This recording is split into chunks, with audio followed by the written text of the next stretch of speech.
तो फिर से एक बार और स्वागत है आपका YouTube मास्टर में। आज हम इस वीडियो में जानेंगे किस प्रकार से अंक प्राप्त किए जा सकते हैं। इससे पहले की वीडियो में मैंने बताया था बिहार बोर्ड का सिलेबस क्या है, उसमें नया बदलाव क्या होने वाला है या क्या बदलाव होगा या नहीं होगा, है ना। अब इस वीडियो में हम लोग जानेंगे कि कैसे हम बिना पढ़े, कई बच्चों के लिए ऐसे होते हैं जो एडमिशन नहीं करवा पाते घर की मजबूरी के कारण, तो बिना पढ़े कैसे पास हो जाए एग्जाम, है ना। इस पहले के वीडियो में चर्चा कर दिया गया, तो बिना पढ़े पास कैसे होंगे इस टॉपिक पर हम चर्चा करने वाले हैं। फिर इसमें भी ये चर्चा करेंगे कि सेकंड डिवीजन आसानी से कैसे है, फर्स्ट डिवीजन कैसे, यहाँ तक कि 350 से 400 प्लस तक का रिजल्ट या 400 तक का सफर आसानी से सरलता से कैसे अपना पूरा करें, है ना। देखिए समय नहीं वहाँ पे बिना पढ़े 10th बोर्ड के एग्जाम में पास कैसे करें। इससे पहले आपको यह समझना होगा कि बोर्ड एग्जाम में जो आपके 5 सब्जेक्ट होते हैं वो आपके लिए अनिवार्य होते हैं। इंग्लिश को छोड़ करके, इंग्लिश का 100 नंबर का मार्क्स का एग्जाम होता है, लेकिन इंग्लिश का नंबर हमारे डिवीजन को तय नहीं करता है, पास होने को निर्धारित नहीं करता है। गणित, हिंदी, संस्कृत, विज्ञान और सामाजिक विज्ञान, ये सब में 50-50 नंबर के ऑब्जेक्ट, ये गणित, हिंदी और संस्कृत में 50-50 नंबर के ऑब्जेक्टिव पूछे जाते हैं और 50-50 नंबर के सब्जेक्टिव। ऑब्जेक्टिव क्या है? तो वस्तुनिष्ठ प्रश्न जिसमें आपको ऑप्शन चुनना रहता है, आंसर बताना रहता है। सब्जेक्टिव जिसमें आपको आंसर लिखना होता है, ठीक है। विज्ञान और सामाजिक विज्ञान में 40-40 नंबर का ऑब्जेक्टिव आता है और 40-40 नंबर का सब्जेक्टिव आता है ना। यानी विज्ञान में 40 नंबर का सब्जेक्टिव और सामाजिक विज्ञान में 40 नंबर का सब्जेक्टिव। इस प्रकार तो आपके एग्जाम में पेपर हो गए 80 नंबर के। और ऑब्जेक्टिव क्या होता है, सब्जेक्टिव क्या होता है, इसके बारे में पिछले वीडियो में हम चर्चा कर दिए थे, ठीक है। 20 नंबर जो हमारा है वो प्रैक्टिकल का हो जाता है। 20 नंबर जो है वो प्रैक्टिकल का हो जाता है, जो स्कूल देता है। प्रैक्टिकल क्या होता है इसको पिछले वीडियो में चर्चा कर दिया, ठीक है, तो आप लोग देख लीजिएगा। तो 80 नंबर का एग्जाम में पेपर आता है, आपको बनाना है। अब देखिए ये 40 नंबर का ऑब्जेक्टिव है, 40 नंबर का ऑब्जेक्टिव। लेकिन हम पास कैसे, सबसे बड़ी बात है कि पास कैसे। तो पास होने के लिए आपको कितने अंक लाने होंगे ये पहले देखो, ध्यान देना होगा। पास होने के लिए आपको गणित में 20 मार्क्स लाना पड़ेगा। अब 20 मार्क्स आएगा कैसे, समझिए। तो ध्यान रखिए, पास होने के लिए आपको कुछ नियम और शर्त है ना। कोई भी चीज फ्री में नहीं मिल जाता है। पूर्व अभ्यास, कोई ना कोई अभ्यास होना चाहिए, कोई ना कोई कर्म फल होना चाहिए। तो क्या है, लिखना आता, क्या करना होता हो, लिखना आता है। यदि अभी कोई वीडियो देख रहे हैं एग्जाम पूर्व पहले लिखना नहीं आता है, आप चाहते हैं पास हो जाए, तो आप लिखना स्टार्ट कर दीजिए। लिख करके पढ़ना भी आता हो, ठीक से पढ़ना भी आता हो, ये नहीं कि लिखना बहुत खराब से, लिखना भी आता हो एक नॉर्मल तरीके से, पढ़ना भी आता हो एक नॉर्मल तरीके से, और बेसिक गणित आता है। यानी बेसिक गणित करने का मतलब है मैथ आता हो, जोड़ घटाव गुणा भाग, ये सारी चीज आता है ना। तब जाकर के आप पास हो जाएंगे। इतना ही 3 पॉइंट लिखना आता हो। मेरे हिसाब से जो भी वीडियो देख रहे हैं जो पास होना चाहते हो उनको ये सारी चीज आता है ना। यूट्यूब चला रहे हैं महाराज, आप कोई वीडियो आपको लिखना पढ़ना नहीं आएगा, है ना। नहीं पढ़ना आ रहा है तो यूट्यूब के लिए आप लानत है।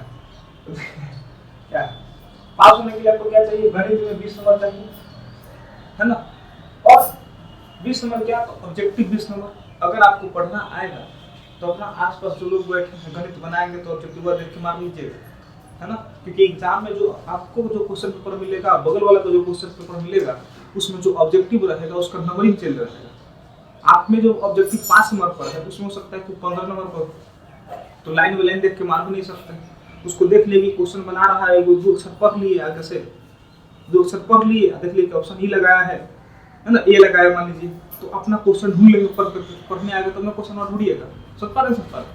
तो 20 मार्क्स का ऑब्जेक्टिव आप देख सकते हैं, है ना। इतना समय मिल जाता है, जब 50 को ऑब्जेक्टिव बनाते रहेगा बगल वाला आसपास वाला, तो आपको 20 ऑब्जेक्टिव देखने का मौका मिल ही जाना है, तो 20 ऑब्जेक्टिव बना लेना है।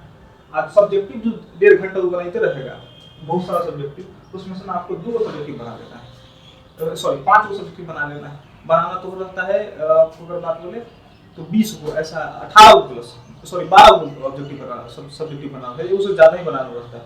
15 सब्जेक्टिव बनाना रहता है गणित में। तो 15 में आपको केवल कितना देखना है, 5 देखना है, और ये हमारा काम है 30 नंबर का। तो मैथ में क्या हो गया, पास हो गया, ठीक है। लेकिन कब होगा, जब लिखना आता हो, पढ़ना आता हो और बेसिक गणित आता हो। हिंदी की अगर बात करें तो हिंदी में आपको 50 नंबर, हम तो कहेंगे हिंदी पढ़ के भी नहीं जाइएगा ना, तो आप लोग 50 नंबर ला लीजिएगा। लेकिन बेस शर्त क्या है कि लिखना आता हो, पढ़ना आता हो, ठीक है। यहाँ पर बेसिक गणित की भी आवश्यकता नहीं है। हिंदी हमारी मातृभाषा है, माता की भाषा है, देश की भाषा है, भारत की भाषा है, इसलिए इसमें अंक लाना बहुत कठिन बात नहीं है ना। संस्कृत की बात करें तो संस्कृत में क्या है, 14 चैप्टर है, बात समझ में, 14 चैप्टर आप पढ़ लेते तो 50 नंबर आ जाता है। 14 ही चैप्टर है, 14 चैप्टर क्या है, तो 14 दिन का खेल, 14 चैप्टर 14 दिन का खेल और 50 नंबर आ जाएगा। अभी 14 दिन 8 घंटा नहीं पढ़ना है, वो भी 14 दिन का तो 3 घंटा पढ़ना है हमारे साथ इसको फिट रहेगा, यानी 14 इंटू 3 कर दीजिए आप, 42 घंटा आपको पढ़ना है, ये 50 नंबर आ जाएगा। देखिए ये क्या हो गया, संस्कृत ये सब। अब मान लीजिए उतना नहीं कर पाए तो 20 को 50 को जो व्यक्ति बनाएगा सामने वाला, आपको पढ़ना आता है तो आप पर ध्यान रखिएगा, उस पर गूगल से देखिए इतना आँख मुंह हो ही जाता है कि आप देख पाए आसपास के लोग को, इतना आँख मुंह होगा, आपको झुकने की जरूरत नहीं है, ताकन झाकने की जरूरत नहीं है। वो क्वेश्चन कौन सा बना रहा है, मान लीजिए 5 नंबर क्वेश्चन बना रहा है, लिखा है कि मंगलम पाठ किससे लिया गया है, मंगलम पाठ किससे लिया गया है, तो आप केवल मंगलम पाठ देख लिए, पढ़ लिए और आप में 1 नंबर पर क्वेश्चन नहीं है तो आप ढूंढिए, आपके 5 नंबर पर उसको मिल जाएगा, लेकिन लिखना पढ़ना आता है तो 20 को ऑब्जेक्टिव बना लीजिए, 50 को ऑब्जेक्टिव बनता रहेगा, आपके पास खूब समय रहेगा। उसके बाद क्या है, अपठित गद्यांश आता है, संस्कृत में कुछ कहानी रहेंगे और उससे संबंधित क्वेश्चन पूछा जाता है, 1 नंबर का 2 नंबर का ऐसे करके 5 नंबर का पूछा जाता है, 5 नंबर का एक अपठित गद्यांश, 5 नंबर का एक अपठित गद्यांश, 10 नंबर का अपठित गद्यांश आप लोग बना लीजिएगा, पढ़ना है ऊपर। अरे नहीं भी संस्कृत पढ़ने आता है तो एक बार खाली उसको ध्यान रखिए क्या क्या लिखा हुआ है, मात्रा के लिए ध्यान रखिएगा, क्वेश्चन पूछेगा वही चीज मिल जाएगा, उसमें नोट कर देना। इसमें हमारा किससे काम हो गया, संस्कृत का भी काम हो गया। विज्ञान की बात करें तो विज्ञान में देखिए, विज्ञान में तो 30 नंबर और आसान है, आपको 18 नंबर स्कूल से भी मिल जाएगा प्रैक्टिकल के रूप में, 18 नंबर किसके रूप में मिल जाएगा, प्रैक्टिकल के रूप में मिल जाएगा। और आपको लागना क्या है, 12 नंबर और लाना है, तो जब एग्जाम में आप बैठेंगे तो आपको कितना नंबर लाना है, 12 नंबर। 12 नंबर के लिए 8 ऑब्जेक्टिव देख लीजिए, अगल बगल का 40 ऑब्जेक्टिव बनाएगा तब 8 ऑब्जेक्टिव कम से देख नहीं सकते, आप लोग समय नहीं मिलेगा, मौका नहीं मिलेगा, मिलेगा ना, तो 8 ऑब्जेक्टिव बनाना है। अब वो बनाएगा सब्जेक्टिव की अगर बात करें अगल बगल वाला तो सब्जेक्टिव बनाएगा नहीं तो बीचों का 8 आता 8 3 11 ऑब्जेक्टिव सब्जेक्टिव बनाएगा, उसके लिए उसको काफी समय चाहिए और आप उसमें 2 ऑब्जेक्टिव नहीं देख सकते, 2 सब्जेक्टिव नहीं देख सकते, 11 सब्जेक्टिव बनाएगा तो आप 2 सब्जेक्टिव नहीं देख सकते, क्या लिया था इसका मतलब। सामाजिक विज्ञान की बात करें तो सेम उसी प्रकार है, 18 नंबर प्रैक्टिकल में मिल जाना है, 8 ऑब्जेक्टिव बनाना है और क्या देख लेना है आपको, बस वही 2 सब्जेक्टिव देख लेना है, 30 नंबर काम हो गया, हम पास हो गए। लेकिन शर्त जो है उसको ध्यान में रखिएगा, अगर ये सब आप पर लागू नहीं है तो इसको पूरा करने का प्रयास कीजिए, सच लिखने का प्रयास कीजिए, पढ़ने का प्रयास कीजिए। अब है कि बिना पर सेल्फ स्टडी किए सेकंड डिवीजन कैसे है, सेकंड डिवीजन कैसे है, तो सेकंड डिवीजन आने के लिए आपको 50 मार्क्स सब परसेंट चाहिए, 250 मार्क्स चाहिए, 9 से उससे ज्यादा आइएगा तो अच्छा बात है, लेकिन उससे कम आएगा तो आप सेकंड डिवीजन नहीं करेंगे। कैसे है सेकंड डिवीजन, तो उसके लिए भी शर्त यही है कि लिखना आता हो, पढ़ना आता हो, समझना आता हो। देखिए 2 पॉइंट हम बता दिए, इसमें बढ़ा दिए, इसमें लिखना पढ़ना बेसिक गणित आता है, इसमें क्या है समझना आता है। कई बच्चा लिख लेते हैं, पढ़ शिक्षित किसे कहा जाता है, शिक्षित व्यक्ति किसे कहा जाता है, जो किसी एक भाषा को पढ़ सकता है, लिख सकता है और उसको समझ सकता है, उसी को शिक्षित कहते हैं। तो हमारी मम्मी है, पढ़ लेती है, ठीक है, लिखो लेती है कभी कभी देख करके, लेकिन समझ नहीं पाती है तो उसको शिक्षित नहीं हो पाएगी। समझता है, तो समझना आता है, सब बुद्धि ठीक से काम करता हो तो आप सेकंड डिवीजन आ जाएंगे। लेकिन एक और शर्त क्या है कि आप प्रतिदिन ऑफलाइन यदि क्लास कर रहे हैं या ऑनलाइन क्लास कर रहे हैं तो प्रतिदिन क्लास में जाएं। प्रतिदिन क्लास 1.5 से 2 घंटा का क्लास होता है, ऑफलाइन क्लास या ऑनलाइन क्लास की अगर बात करें तो 1.5-2 घंटा आप रोज प्रतिदिन क्लास में जाएं, पढ़े नहीं, रोज क्लास में बैठे। टीचर कहेगा ये होमवर्क करके आना है, नहीं करके जाइएगा, लेकिन रोज क्लास में बैठिएगा। यदि आप रोज क्लास में बैठते हैं, प्रतिदिन क्लास में बैठते हैं और वहां बैठते हैं जहाँ पर प्रतिदिन जो रोज क्लास चलती हो और उसमें सभी सब्जेक्ट समय पर पढ़ाए जाते हैं, सिलेबस कंप्लीट किए जाते हैं, तो देखेंगे थोड़ा सा ज्यादा मिल जाएगा, 500 रुपये पर 600 रुपये लगेगा, 700 रुपये लगेगा ऑफलाइन क्लासेस में। लेकिन आप ऐसे क्लास को चयन करें जिसमें सभी सब्जेक्ट पढ़ाया जाता है ना, समय पर सिलेबस को कंप्लीट किया जाता है। आप केवल जाके क्लास में बैठे, सर से पीट आ जाए मत पढ़े, आपको कसमें खाली एक सेल्फ स्टडी नहीं करेंगे, सेल्फ स्टडी मत कीजिए, फिर भी आप सेकंड डिवीजन आ जाइएगा, ठीक है। अच्छा रहा, अगर बुद्धि ठीक ठाक रहा, आप पढ़ रहे तो खाली पढ़ ही पढ़ता है तो फर्स्ट डिवीजन भी आ जाइएगा यहीं से, खाली रोज क्लास कर करके।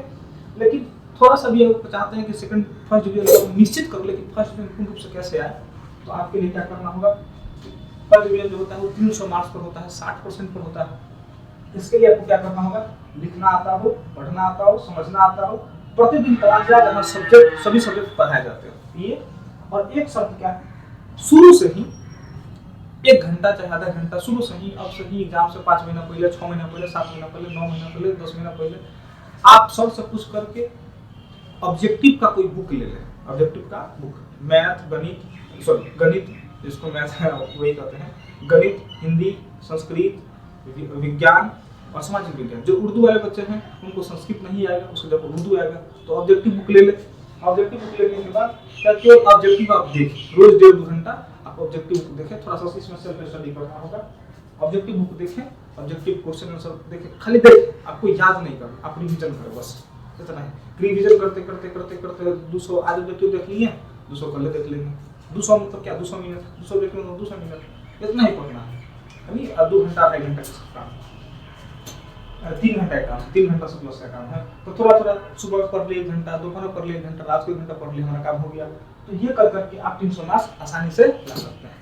लेकिन यदि चाहते हैं कि 400 मार्क्स लाए, 350 से प्लस रिजल्ट लाए, है ना, 350 से प्लस लाए, सॉरी 350 प्लस लाए, ये 400 रिजल्ट लाए, तो उसके लिए क्या शर्त है, लिखना आता हो, पढ़ना आता हो, समझना आता हो, प्रतिदिन क्लास जाए, ऑब्जेक्टिव प्रैक्टिस करें। और एग्जाम से पहले हम 4 महीने पहले एक वीडियो बनाएंगे, 1 या 2 वीडियो हमारा होगा, जिसमें सभी इंपॉर्टेंट टॉपिक को कवर किया जाएगा कि एग्जाम में लगातार इसी से कैसे पूछे जाते हैं। अपना गेस हम ऑफलाइन क्लासेस में 5 सालों से पढ़ा रहे हैं, है ना। हम जहाँ से वीडियो बनाते हैं, जहाँ पढ़ा रहे हैं, वो पटना में पड़ता है, पटना स्थान पड़ता है ना, बोर्ड ऑफिस के आसपास। तो हम ये सारी व्यवस्था को जानते हैं, रोज बच्चों को देखते हैं, समझते हैं, एग्जाम रिजल्ट भी आता है तो बच्चों को देखते हैं, इंटरव्यू को सुनते हैं, ये सारा चीज हमको अनुभव है। नया वीडियो है, नए यूट्यूब चैनल खोले हैं, हो सकता है व्यूअर कम जाए, लेकिन बात जो है आपके हित में है। प्रतिदिन आप क्लास जाए, ऑब्जेक्टिव प्रैक्टिस करें, और मेरा जो वीडियो आएगा इतना करते रहें, आप फर्स्ट डिवीजन के लिए मेहनत करते रहें, नहीं तो कुछ तो फर्स्ट डिवीजन आएगा ना। लास्ट में 4 महीने पहले विश्वास दिलाते हैं कि हम वीडियो डालेंगे, 2-3 वीडियो होगा, उसमें सभी इंपॉर्टेंट टॉपिक कवर कर लिया जाएगा, जो एग्जाम में पूछेंगे ही तो पूछेंगे, महत्वपूर्ण, ज़्यादा नहीं 2 वीडियो 3 वीडियो, उससे हमारा 400 नंबर तो आ ही जाना है। नहीं 350 प्लस आपका 70% 75% रिजल्ट, 400 तक रिजल्ट हम लाने का वादा करते हैं। अब 5वां जो टॉपिक है वो है हमारा टॉपर कैसे बने, टॉपर जैसे तैयारी कैसे करें। क्या टॉपर बच्चे हम लोग से भिन्न होते हैं? क्या टॉपर व्यक्ति ज्यादा पढ़ते हैं? क्या टॉपर व्यक्ति को दिमाग तेज होता है? समझ पा रहे हैं? क्या टॉपर व्यक्ति हमसे भिन्न है, हमसे अलग है, हमसे, है ना, वो उनके सिंह लगा होता है? समझ पा रहे हैं? ऐसा कुछ नहीं है। तो टॉपर कैसे बने, इसके लिए आवश्यक क्या है, तो इस बात पर हम चर्चा अगले वीडियो में करेंगे। क्योंकि टॉपर बनने के लिए आपको यह निश्चित करना होगा कि सभी सब्जेक्ट में, सभी विषय में, जो भी अनिवार्य 5 सब्जेक्ट हैं या विषय हैं, उनमें सभी में अधिकतम से अधिकतम नंबर आ सके, 95 प्लस आ सके, तभी टॉपर बन सकते हैं। तो अगला वीडियो में हम चर्चा करेंगे तो टॉपर कैसे बने। और टॉपर बनने के लिए हिंदी में आप 100 में 100 कैसे ला सकते हैं, संस्कृत में 100 में 100 कैसे ला सकते हैं, मैथ में 100 में 100 कैसे ला सकते हैं, उसी प्रकार अन्य सब्जेक्टों में 100% कैसे ला सकते हैं। ठीक है, तो इस पर चर्चा किया जाएगा। तब तक के लिए हमको दीजिए इजाजत, बहुत बहुत धन्यवाद। मिलते हैं नेक्स्ट वीडियो में। जो लोग टॉपर बनना चाहते हैं वो देखें अगला वीडियो, हिंदी में 100 में 100 कैसे लाया जाता है। बहुत छोटा सा वीडियो है और बहुत ही लाभकारी वीडियो है। हिंदी में तो 100 नंबर लाना बहुत ही आसान है, साइंस सामाजिक विज्ञान से तो बहुत ज़्यादा आसान है। साइंस सामाजिक विज्ञान बहुत सारा सब्जेक्ट पढ़ना है, लेकिन हिंदी में केवल हिंदी पढ़ना है, बस हमारी मातृभाषा है, हमारी अपनी भाषा है। बच्चा लोग गलती करता है, हिंदी पर ध्यान नहीं देता है, आसानी से 100 नंबर आ जाएगा। शुरू से ही ध्यान देना है। तो हम कल चर्चा करते हैं, यानी अगला वीडियो में चर्चा करते हैं हिंदी में 100 नंबर कैसे लाएं या टॉपर कैसे बने। तो बहुत बहुत धन्यवाद, मिलते हैं नेक्स्ट वीडियो।